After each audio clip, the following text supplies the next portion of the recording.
والله العظيم اللي فيه بسببي. ده ربنا قال ان احنا لو حد عمل فينا حاجه او خد مننا حق نقول حسبي الله ونعم الوكيل ونسيب نقول حسابه الله على يسامحك ربنا وخلاص. واطلب حقي ما طلبنا، بالقانون. طلبت بالقانون فتقوم تاذيها وبالاصول. فتقوم تاذيها. زي ما اذتني، ولو طلت اموتها موتها، ايه المشكله؟ ايه؟ ولو طلت اموتها موتها، ايه المشكله؟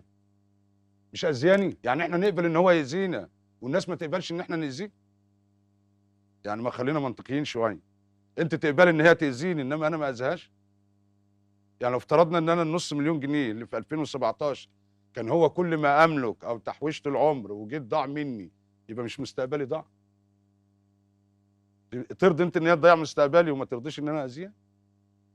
تاذيها يعني ايه؟ تاذيها يعني تقعدها في اذيها بقى السرير؟ باي طريقه تاذيها يعني تمرضها؟ تاذيها يعني تخليها مش قادره يا ست تتحرك؟ الناس بتقتل، انا ما قتلتش. الناس تقتل؟ بتقتل، انت انا ليه كمان حق انت بتحلل بيقتل عشان القتل؟ ياخده. انت بتحلل القتل؟ بقول لك في ناس بتقتل. ايوه، هو انا ما انا بس انا قتلتش. مستغربه من انا ما المنطق. قتلتش. ايوه، انت المنطق بتاعك غريب. انت شايف ان انت تاذي انا بني ادم بتعامل تقعده في بالقانون سرير. الالهي، انا بتعامل بالقانون الالهي اللي هو ايه؟ انت الجزاء بتعمل من ايه؟ جنس العمل. ايوه، انت عملت ايه؟ الجزاء من جنس العمل. عندك جراءه تقول دلوقتي قدام الناس انت عملت ايه في الفنانه فيفي عبده؟ بقول لك الجزاء من جنس العمل. ايوه، عملت ايه؟ عجزتها زي ما عجزتها.